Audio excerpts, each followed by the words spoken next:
The primary purpose of Uniquely Human, the podcast, is to educate and inform. The views expressed during all episodes are solely those of the individuals involved and do not constitute educational or medical advice. Listeners should consult with professionals familiar with each individual or family for specific guidance. Uniquely Human, the podcast, is produced by Elevated Studio. Music is graciously provided by Matt Savage of Savage Records.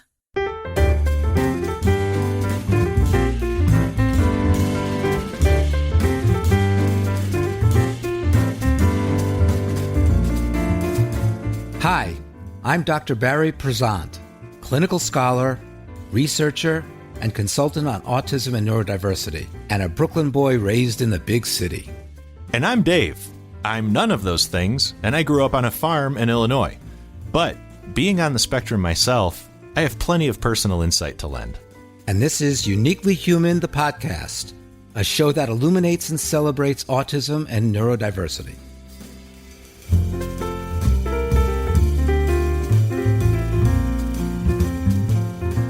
So Dave, today we have another guest who's coming back a second time, and that is Sean Inderbitzen. So welcome, Sean. We're so pleased to have you back again.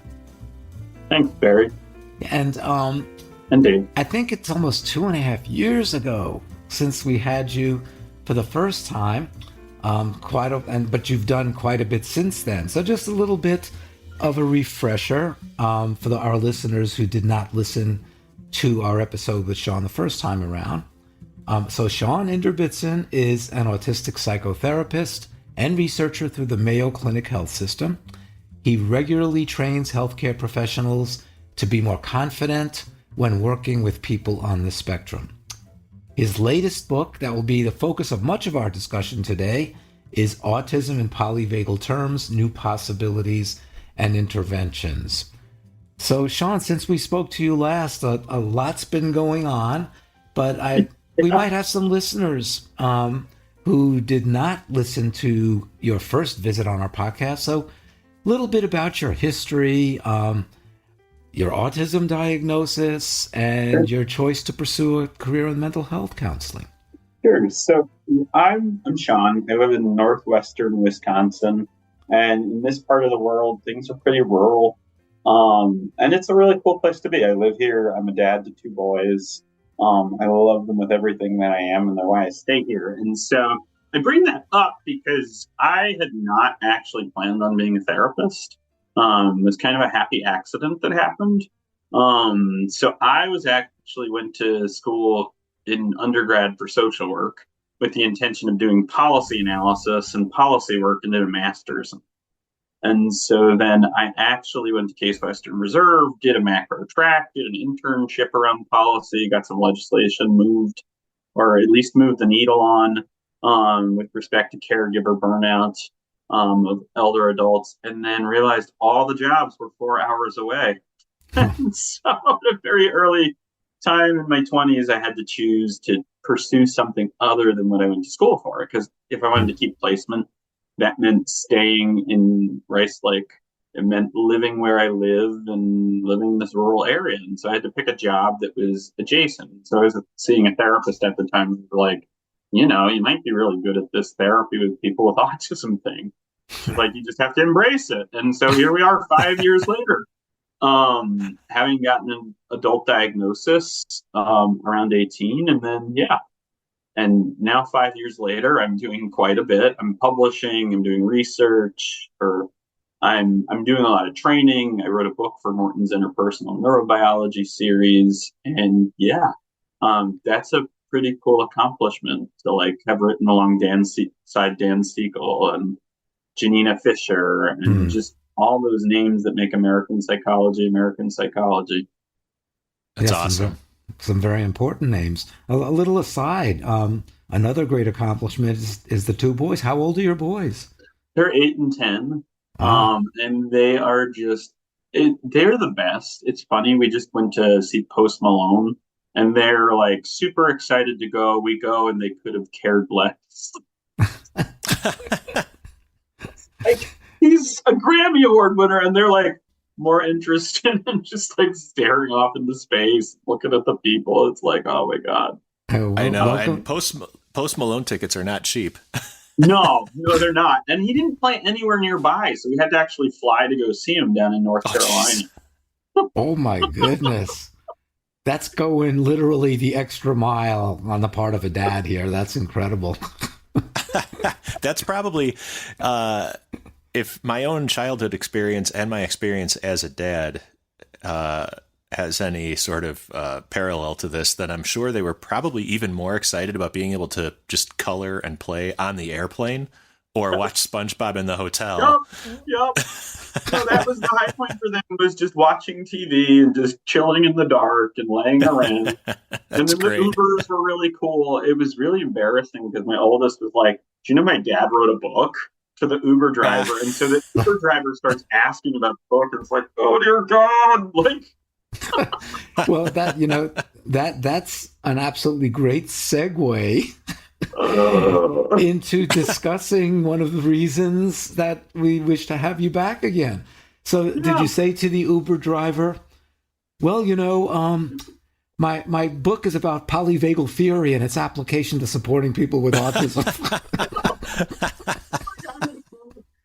On autism for therapists. It's like, that's cool. He actually, I don't know if he bought it or not, but I'm hoping he did, because he said he was going. So I think possibly we could think of the reaction of the Uber driver to the being similar to the reaction of some of our listeners, and that is polyvagal theory. That sounds a little bit complex. So if you could help us all have a better grasp of the work in polyvagal theory, and especially its relevance to supporting autistic and neurodivergent people. Absolutely. So why don't we just start with what is polyvagal theory and kind of work our way into this, because this is not simple, and yet it's very simple, but we'll get very complicated a little later on. So as most people I hear talk about it say, polyvagal theory is about this nerve that goes up and down your spine and connects to most of your other nerves, called the vagus nerve or the cranial nerve, also known as the wandering nerve. And this wandering nerve, right, is sort of evolutionarily organized into three parts. The oldest, the dorsal vagus system, which we kind of evolved from our reptilian ancestors, right? So the idea being, like, if you think about a turtle, like going into its shell, or a possum, like playing dead, right? It's that part of the nervous system really explains shutdown responses. Mm-hmm. Then there's the younger part of the nervous system, the fight-flight system. So you think Sigmund Freud, you think gorillas fighting, kids fighting, adults fighting, right? Or people running away, or like if you think about how in the savannah, right, when our ancestors would get out there and like get ready for a fight with like a predator, right? Like say they're hunting something, right? All like their sweat glands would get activated, their fingers go numb, their heart starts pounding faster. All these things in the body are controlled by the sympathetic nervous system. And then there's the newest part of the nervous system, which is really responsible for socially connected sort of behaviors. And when I say behaviors, I don't mean behaviors as we often understand them in like ABA, but I mean just behaviors like walking, right? So really basic human behaviors like that are geared towards connection. So right, eye contact, talking to, making, like moving our body towards another person, all these nonverbal and then verbal ways, right? Having the emotional openness to be able to allow another person in, not be guarded, right? Like it's really this thing called the ventral vagus system. That system really is responsible for what got us from being these primate ancestors who lived on their own to becoming tribes and really working for the social good of the group. And so that's really polyvagal theory. That's kind of been applied to a lot of things. Do we want to get into the neurodiversity thing now, or do we want to kind of go over the history first? With sort of one of my questions for you guys. Whatever you think is the most logical path for us to take. Yes. And honestly, I thought that I would bring in two gorillas, and they are going I'm going to provoke one of them and see if we can get the polyvagal response. That's sympathetic activation, yeah. That's right. So if you hear commotion in the background, that's on me. I'll try to mute my mic if push comes to shove with these with these gorillas. I feel like there's a Monty Python skit where they like get taken over by llamas or something at the beginning of the movie. And it's like the other one, like group of llamas. And this sort of makes me wonder if like Uniquely Human's going to have their own like series of gorillas taking over the That's right. We'll call it guerrilla podcasting. Yeah. Guerrilla warfare. Guerrilla warfare. So polyvagal theory really came to existence, Barry and Dave, in '94. So Steve Porges, who is a researcher in sort of the mind-body connection, the fancy word for that is neurophysiology, really was studying infant development for the first decade or two of his career. He actually was really close to Stanley Greenspan, who worked a lot with Brazelton, who had a pretty big influence on your work, right? Terry? Oh, absolutely, yes. So Terry Brazelton, part of the distilling of this is the child development literature, right? So Steve was writing for that literature about these responses in infants of fight, flight, and collapse. And so that's kind of where polyvagal theory started. But then thinkers like someone you actually just met at Cape Cod Institute, I was listening to an episode and you talked about how you got to meet Bessel van der Kolk. Right. And so Bessel would like fly Steve places and they would just talk about how to apply polyvagal theory to trauma treatment, right?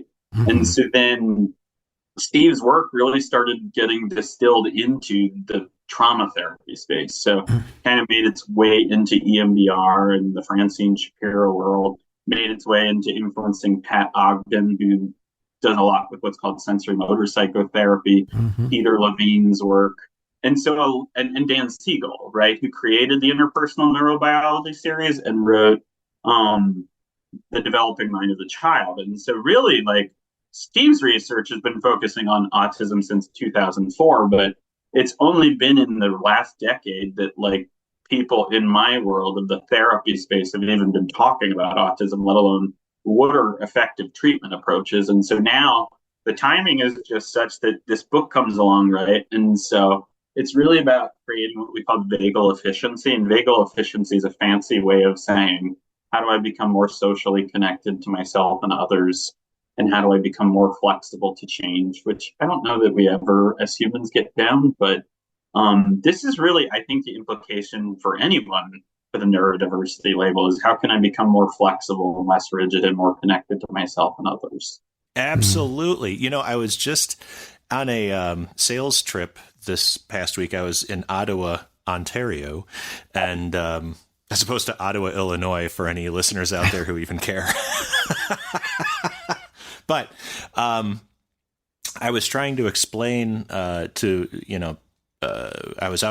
took a dozen engineers and purchasing people out to lunch, and I had been kind of running the meeting all morning, and then I was at lunch with the same team, and I was trying to explain to them. They said, "Oh, we noticed you left the company in 2010 and now you're back at the same company. Like, why did you leave?" And I explained, I was like, well, I had an opportunity to write a book, blah, blah, blah.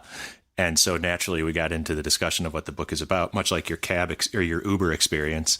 And so I was explaining that a lot of what I was doing to try to repair my marriage was doing just that. It was trying to and I didn't have the language back in 2008, 2009 when I was embarking on this endeavor to be a better husband. But the language that I would use now for it is trying to keep myself regulated enough to be flexible. Right. Bend without breaking. Right. I mean, like that notion of a tree, like Pat Ogden has this phrase, she says, good boundaries are porous. And that's kind of what comes up for me when you say that. Oh, wow. Yeah. No, I like that. That's right. That's right. Well, it's kind of like a boat, right? Like, I mean, you think about like a schooner or a yacht or any of those sort of like more wooden boats. I don't have a better word for them. Schooner's a great word. It's better than wooden boats. I'm thinking like this is pretty cumbersome term, but like the idea being, right? Like those things all have to move and change, and so it's hard to have absolutes, but they also all do different things that apply and don't apply at different times. And so it's like polyvagal theory gives us a way to do that. Mm. We're stuck in not being able to cope with change and want to be like when we can't cope with that change, and that gets in the way of us being connected. Mm. And if I could just take a moment to put this in the context of kind of the evolution and the trajectory within autism, if you look at fight, flight, or freeze responses, I mean, in much more traditional views, it was always about, okay, well, you know, the kid just wants to escape. He's being non-compliant. Right. He's shutting down to have to avoid having to interact. Where so much of the responsibility and the blame was put on the child or the autistic person. And not only does polyvagal theory kind of connect this to what we know about human neurological responses and development, but it also talks about the fact that, wait a second, the kid isn't controlling their responses or making a choice. Well, it decreases that intentionality piece, right? Yes. Because like so much of those responses where kids get stuck, like, and I just think about IEP meetings I've been to where the teacher's frustrated, the kid is frustrated, the parents are frustrated, the speech language pathologist is frustrated. And everybody in the room is feeling like, hey, I can't cope with that change. Like, how do we work this? But everybody's so in their view at that moment, it's like their nervous systems are kind of co-creating this stuckness. Yes. And it's so, I mean, and it so goes back to your mentor, like Terry Brazelton, right? Like in all his work on attachment theory and how, like, if I, the adult, right, the person who's supposed to be the emotional regulator, I'm like not able to be emotionally regulated, right? And notice my own vagal states, which lots of adults who come in here are not. Or like at different times, like Dave, when you talked about like being in your marriage and being really shut down, like how hard is it then to like be open and flexible and to help somebody else come up with something if I can't help myself?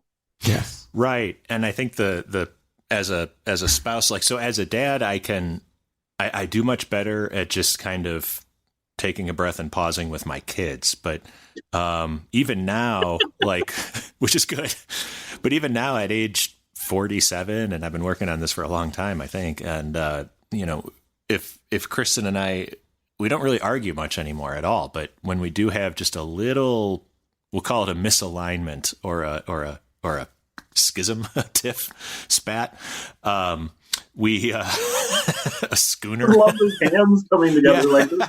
We're just like, oh my God, the force. Our listeners can't see the crashing knuckles that you're modeling. Yes. Gently touching knuckles, but then it increases in intensity. But so what I've noticed there is if I feel like I am becoming the bad guy in the equation, I go completely off the rails, and then that only proves a point that didn't exist 10 seconds prior. But because I got mad, then it's like, all right, well, all of a sudden I'm the bad guy in the equation, and it's infuriating. And then I've completely lost. And so has Kristen in a way, because it's like, we're not going to resolve anything. And I had a therapist once tell me his catchphrase was, anytime you feel yourself in that state, it's time to go to Vegas, which was activate your parasympathetic nervous system and calm yourself down. A very different kind of Vegas, yes. A very different kind of Vegas. It's a Vegas that you actually want to spend time with, unlike, we'll say, other Vegases that are out there.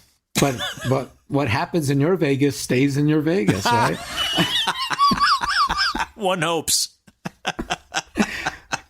Well, I mean, but you know, Dave, the beauty of what you're saying is you can reflect on literally why you react a certain way, what your response is, and then probably explain it. But if we're talking about individuals who cannot not only reflect, but cannot even in those states of flight, fight, or freeze, even be able to kind of be aware of what's going on around them, Right. then it allows for all these attributions and therapies that have to do with external contingencies, as opposed to, Sean, what you're talking about and what you speak about in your book is let's go really deep about what we know about a person's basically cognitive, social, and neurological development. Yeah. And I mean, what I love about what you're saying and what I feel like is the message of the book is like biobehavioral states, I think, are a way better to explain behavior in people with autism, because if you just make it about biology, you can get out of cognitive distortions like taking things personal, right? And how many IEP meetings have you sat at, Barry, where like somebody goes, "This kid's avoiding it on purpose." It's like, well, no, like this is far more basic, right? Like this is a patterned response that has worked over 5, 10, 20 years, and now you just want to change it and you're taking it personal. Who's really the one like You has know, the we emotional regulation issues? we could have a punch list of terms. She's manipulating me. He just wants to try to control me. I mean, all of these attributions that in many cases don't make sense if Right. you know the challenges in the perspective of an autistic person. Right. And makes sense in the context of biologically programmed millions of years, right? That lead us to do the things that are effective and helpful, maybe not so helpful at moments, right? Like so much of what people come in here for, and I see mostly adults now and families. I'll see younger kids, but I see mostly teenagers and adults. And it's a lot of people just kind of with a range of experiences, right? So, like, I have a couple clients who want to mask, right? Because that is a very adaptive function. Be able to either run a business or to, and think of others, or like be with coworkers, right? But it takes a certain amount of like, I have connection to self to be able to do that. Like it's Mm-hmm. not so black and white. And that's what I love about polyvagal theory is it gives us a lens to kind of do those things, whatever their desires may be. Hmm. So, what are some of, I'm not going to put pressure on you to talk about specific clients or people that you support, but what are some of the major issues that the clients may bring to you? And right away you say, wow, this is so helpful to have that polyvagal lens. I realize you use that lens just looking at people in general, but more specific to the very common issues that your clients come to you to Sure. address. So I feel very deeply about respecting their privacy. So I'm gonna be really careful because I have had referrals from the last time I did this, and I do know people listen to what I have to say. So I take that very seriously, and I take sort of just the people that have weighed in on me very seriously. So I want to caveat with that. Sure. I can have a day though where I begin my day by seeing an autistic neo-Nazi and end the day seeing the grandchild of someone who's a Holocaust survivor who's Hmm. also autistic and may have very different goals, very different aspirations. And of course, right, like some of those cases are more extreme than others, but like probably the most basic issue that I see a lot of is people with autism wanting to be able to escape their thinking brains to be able to feel energetically. And that is like a thing that like, how do I experience emotion without using my head and analyzing it and actually just be with it and be in it and hold space for it. And so that can show up a multiplicity of ways. And I'll give a teenage example because that's something I feel more comfortable to talk about. So we had this kid who came into the waiting room and like was autistic, and there was all this noise. This was his first session, and so there's all this noise, and so this noise is really dysregulating for him. So he goes out into the car. My secretary comes back, she's like, "Hey, can you bring this person back? They're having a reaction. I don't know how to handle this." So we go out there, we get the kid, we just kind of say, "Hey, why don't you come back?" Right. And so something that might be helpful to know is my office is also in a dental clinic because I work in community mental health, so we share space. It's not like private practice, right? Where you can just have very differentiated, we do with what we have. And so like we spent probably 70% of our hour together, just like taking time to drive her back into a wall and just spending time focusing on that and nothing else. Because really what you can do when you focus on the body is you can create regulation, all that emotional regulation, when you start to just let go of all the thoughts, all the speed, all the I'm doing this because of this thing that people like to bring into therapy, which isn't very helpful for them, like, finding how to find peace. And so like so much of that work and like the work I do with people is really learning to connect with their physical selves, their emotional self, right? To do things that support their own function, right? So if they're a business leader and they're moving from being an employee to being an owner, like how do I navigate all the public relations and the complexities of needing to be somebody other than I like to be when I'm in front of people, right? So that might be it. Or it might be, how do I connect to myself in order to be a better spouse when I've probably murdered people and put them in the ground and never been convicted for it?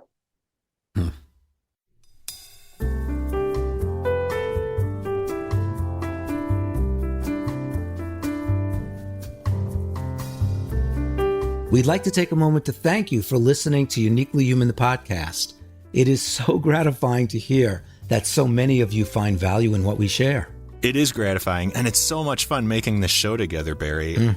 Being able to meet with you every week and all the guests and listener support that we've received, it's such a joy to make this show. And of course, we are commercial free, but Barry and I would invite you to support this show in a number of different ways. That could be buying our books or even inviting us to speak live or virtually to your organization or to your community.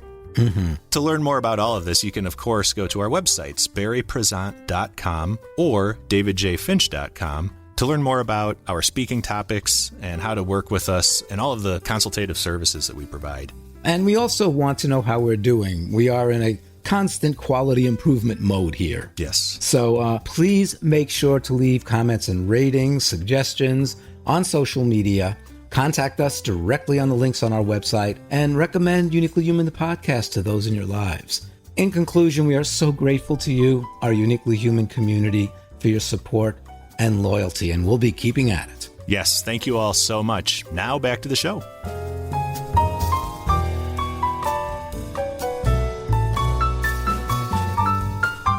I want to get back to your point also about connecting to your body, because, I remember, and I'm certainly no expert in the area of sensory motor psychotherapy, but I certainly remember Bessel van der Kolk talking about, for people who've been traumatized and experienced PTSD, the absolute importance of kind of getting back to your body, and I guess you could say engaging in practices as part of therapy and on your own that gets you more out of your head and gets you more away from those knee-jerk responses to kind of the brain reacting to trauma that's happened to you. Right. I mean, and so interestingly enough, sensory motor psychotherapy, right, and Bessel van der Kolk are like deeply intertwined, because Bessel was on Pat Ogden's dissertation committee. And so Pat, a student, of Bessel, right, has done talks with Bessel over the year and just keynoted at his conference.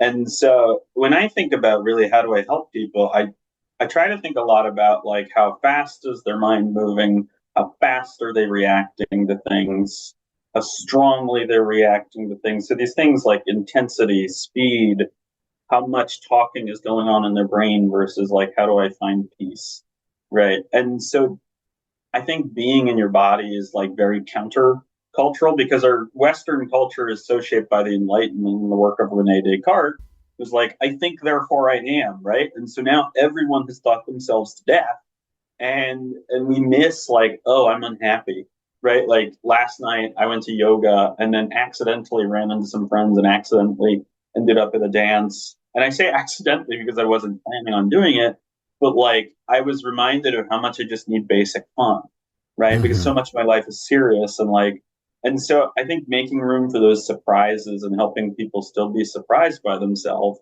is really essential to not feeling so locked up. Hmm. It certainly moves your head and body into a very different space when that happens. Yeah. So it's my understanding, correct me if I'm wrong, that looking through a polyvagal lens that may lead you to kind of encouraging or actually teaching or implementing various mindfulness techniques. Yeah. And if you want to talk about some of that specifically, because as we all know, mindfulness has entered mainstream culture, but too often we don't think of what's helpful for everybody can be helpful for people who have more challenges due to having a different neurology. Sure. So I think about mindfulness in a very sensory motor psychotherapy way, and really is a body based mindfulness. And I think it's so characterized. I had a conversation with someone who is important to my career, and they were like, "Can people with autism engage in mindfulness?" And he was going from his experience of mindfulness, which was this: you got to sit there, I've got to listen. But when I think about mindful awareness, I really think about, can I bring online my prefrontal cortex to observe my bodily experience of a thing, or my energetic experience of a thing, right? To get at those emotions and maybe use a little less logic and just allow it to arrive bottom up, as Pat would say. And so like that can look like going through a song together, right? Like sometimes when kids are really stuck, especially like teenage boys, I don't know what it is about teenage boys and music, but like there's something about Drake that just works with them, right? Like you get at a thing when you listen to New York, right? Like that song, there's just something about it, about conquering and being. And so like, but that experience, right? A lot like if I make it about music, right? Then it can be about being mindfully engaged and aware of your experience in such a way that you can be in your emotion and not even know it, right? So I think about mindfulness really, I do a lot with the body. So I do a lot with like grounding your spine and trying to find resources in your body in ways that might feel really good. We call these in the autism space stims, but like you can have a pattern response that can feel really regulating. So like I know this college kid who loved to slouch when he smoked pot, right? But he had lots of great experiences getting high with his friends and his girlfriend, and then had an inpatient stay. And so finding that posture, regardless of whether or not he was smoking, still evokes all this happiness and this joy and this release of tension in his back and his arms. And so really being able to have a person go from noticing all that tension to staying with a body part to allow it to sort of unfold in the room, right? Like it can be really powerful and regulating. And so the book has a lot of tools like that, about ways we can kind of begin to explore. Like I talk about the 5 mice in the book, which is a term Pat Ogden created, really, which means how do we think about a person's experience? And so 5 mice is the 5 sensations, movements, internal sensations, cognitions, and emotions. And so, but like can be a useful frame if you're a parent or a teacher or a person on the spectrum or a therapist to begin exploring your own experience and like what are elements of my experience that I can become curious and compassionate towards. There's so much of it's about that. You know, it occurs to me here that this is such a great opportunity for kiddos, young adults, anybody who works with multiple therapies. So an occupational therapist, physical therapist, speech language pathologist, working with a team in that way, and everybody's sort of reinforcing the biological thing, which is, or the physiological thing, which is your brain can regulate your body, or like you just described with the slouching, your body can kind of wag the dog, so to speak. Mm-hmm. Yeah, it's bidirectional. I think it's really cool. Like Sensory Motor Psychotherapy Institute is putting out a course on November 8th, which will probably have passed by now, but it's a free course. So I assume Sensory Motor Psychotherapy Institute will still have it up there about how do we teach SP with people on the autism spectrum. So like the field is moving. Like it's so cool to be like watching sort of in real time the field training people to really work with people with autism from this bottom up approach. And just for the fact that like you can really be using like everybody on the team's work, right? So like if I work with an OT and a therapist, can the therapist in the intake become curious about what the OT is doing, right, around like bowel movements, right? It might seem like a strange thing to think about, but Barry, I think you gave a story once on this podcast where this kid was, I think they were going to do some surgery or something, and the surgeon was basically like, no, we need to, like they were concerned about these behaviors and it being linked to something surgical, but it had to do with pooping, right? Like I've had that happen where like a school will say, hey, we think this is autism, like, but turns out the kid can't poop, and then like they go see a specialist who does that sort of thing, like an endocrinologist or pediatric endocrinologist who will say, yeah, this kid has weak bowel control, right? Like he's not pooping on purpose to get out of doing things. It's like, no, like that is way too complex an explanation. There's so much judgment there. There's so little like rooting in actual evidence base. And it's really kind of an expert model where this is my hypothesis and that's what I'm going to stick with, and not consider other alternatives as to what's going on with this youngster right now. Right. It's also really lousy science because part of having a hypothesis is being wrong and amending your hypothesis. Exactly. And if you can't do that, what's the point? Like, yeah. You know, what's coming to mind, and I guess this is a little bit of a pun, is, you know, when you hear, or when I hear autistic people saying that sometimes it feels like my mind is going to explode because there are so many thoughts just in there. And sometimes they're very negative thoughts that are in there, and having the ability to shift. And even myself, you know, when things are going bad, I'm just kind of stressed out about a lot of stuff. You know, as a neurotypical person, it's almost like, okay, all of this junk is totally preoccupying my emotions and my brain. If I could just switch to another part of my being as a person, you know, the physical part, the sensation part, the movement part, how that allows you to kind of say, okay, bye-bye, I'm exiting my crazy brain right now, and I'm going to a different way to experience life right now. And it sounds like, you know, polyvagal theory is so much about just ramping up that awareness in a person. It really is. I mean, it really is about having practices that ground you in being able to access other parts of information, right? So like our body has these procedurally held ways of knowing, right? So back to the kid who's stooping, right? Like that posture carries with it all this happiness, right? That was reinforced over 4 or 5 years, right? Like it knows things that his brain never knew, right? Yes. Because it accesses information in different ways. And so polyvagal theory, right? Like for me personally, right? Like I have practices. Like this summer I marathon prepped. So like so Wisconsin's kind of weird. We have a hot and a cold season is how I think about it. Instead of 4 seasons, we really have 2. We have warm and cold. And so like for these next 6 months, it's all about yoga multiple times a week and running at a gym. And so I know I need those resources to remain flexible and socially engaged and to allow greater connection to unfold. And like in the summertime, I drop those memberships because I know that I need to be outside on the trail and like be building towards something. And so those, like finding those things, right? Like whether it's mindfulness, whether it's exercise, like the book kind of lays out a bunch of them for different ones, but really like finding practices that elicit states of safety and allow you to access other ways of knowing is really what the book is about. And I think polyvagal theory also helps us to understand, I don't want to overly generalize, obviously, but why kind of being neuroaffirming, whether it's a school setting or a work setting, it has to do with understanding that, you know, a neurodivergent person maybe needs more space at times.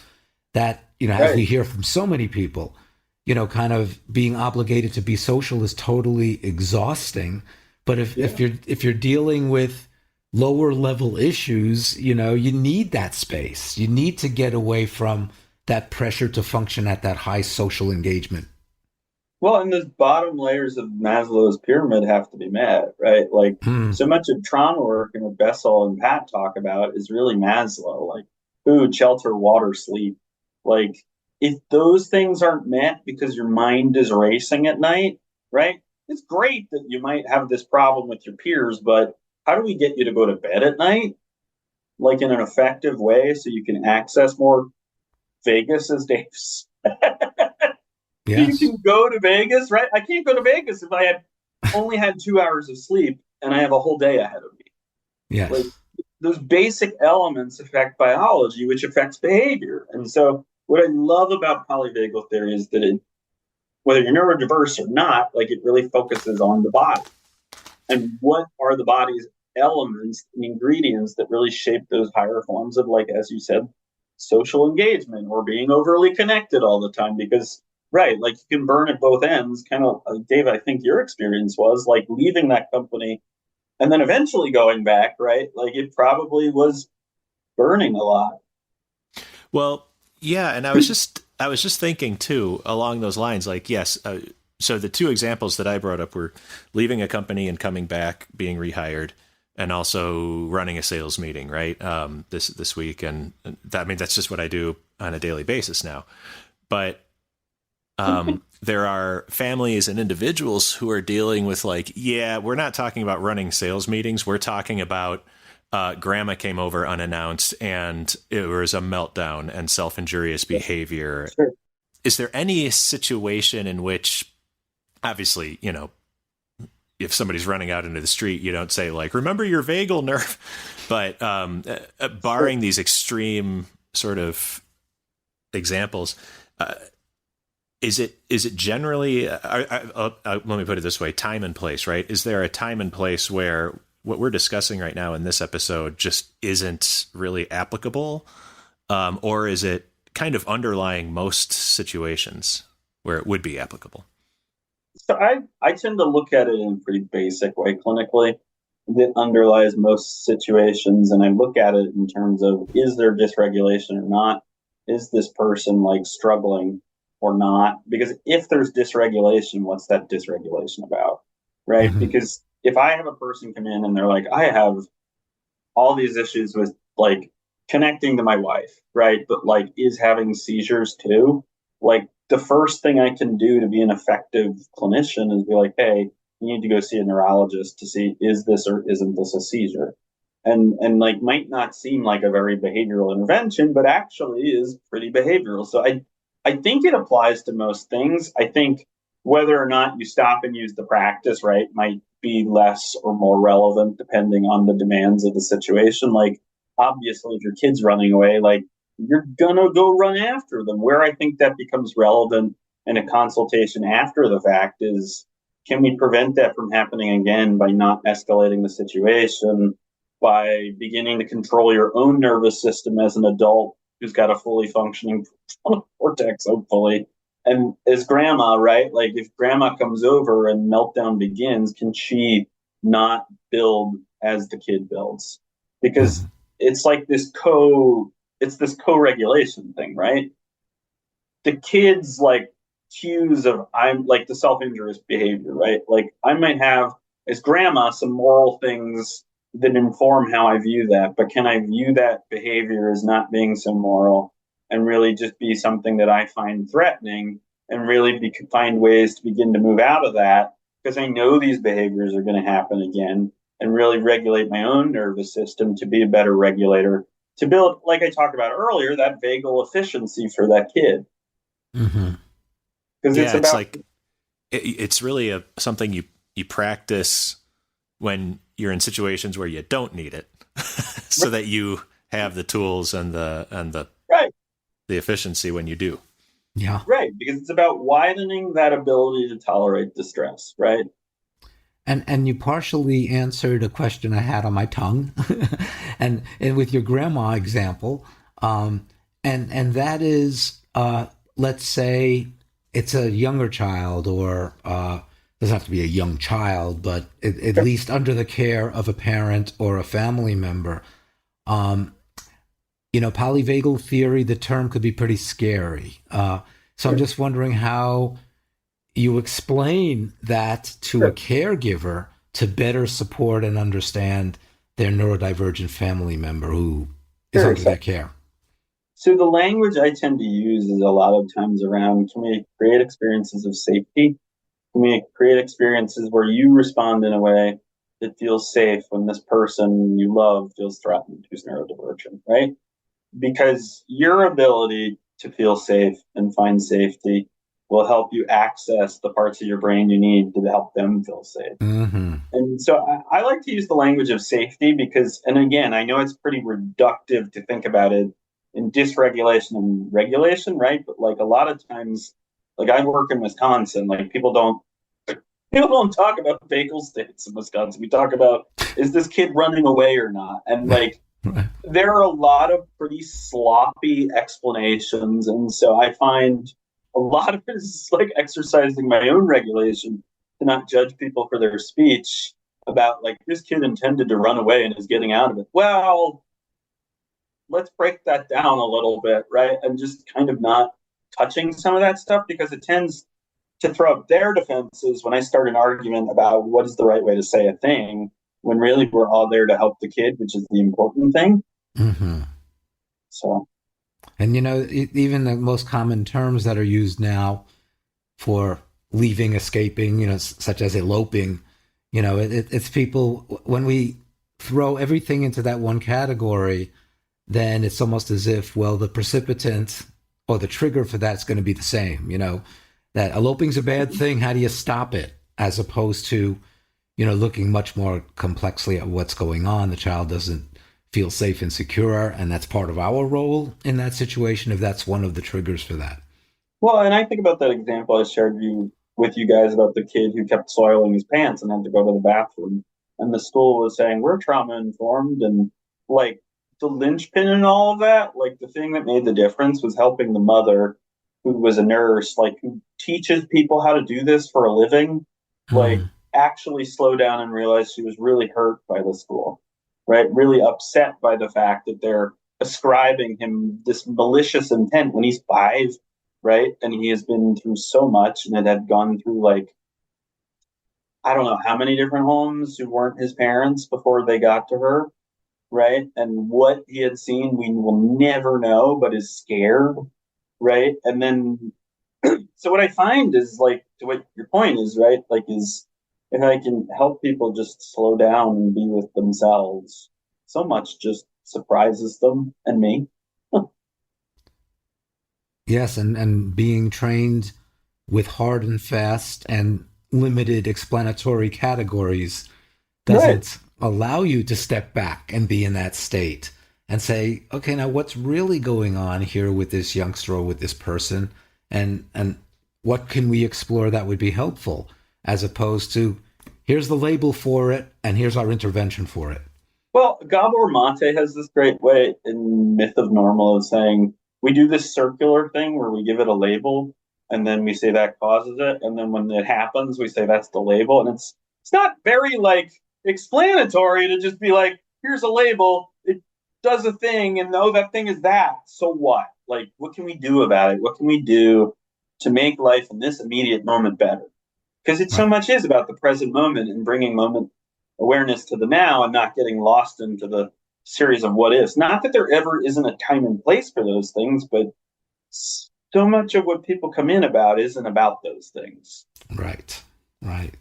And it's so important as we kind of bring this discussion to a close, which has just been fascinating. It's so important for our listeners to understand that the deep dive, really, with a lot of examples and also, as you said, mindfulness strategies that you include is in your book, Autism and Polyvagal Terms. And the new possibilities, taking from the title, that it opens up for us to look at individuals that we love and support in much more, not only respectful, but evidence-based ways. Right. And ourselves. There you go. Absolutely. So important. There's this really cool quote, and I can't find it right now, but it's a Herman Hesse poem. But basically, the gist of it is like, and I would leave this for parents and educators and therapists, especially, and people with autism, right? Like, basically, the idea is that like I'm the context in which healing happens, but people are they're the ones who open the curtains, right? They're the ones who have all the information. All I do is draw curtains, right? I help them sort of. And so having that attitude towards yourself and others is just so expansive. Yes, absolutely. And it's a partnership, and you bring different things to the table, and it has to be recognized that way. Right, completely. Absolutely. Thanks for having me, guys. It was good to see you both again. Yeah, Yes. This is great. Thanks for coming back. And Yes, thanks for writing this book. And there will be a link for you to order this book on the page associated with this wonderful discussion. And Sean, every time we speak to you, I could speak for myself. It's a lot more learning. And so I thank you for that. Oh, and you guys bring on great guests, and you have just a very affirming place, which for me is just so helpful.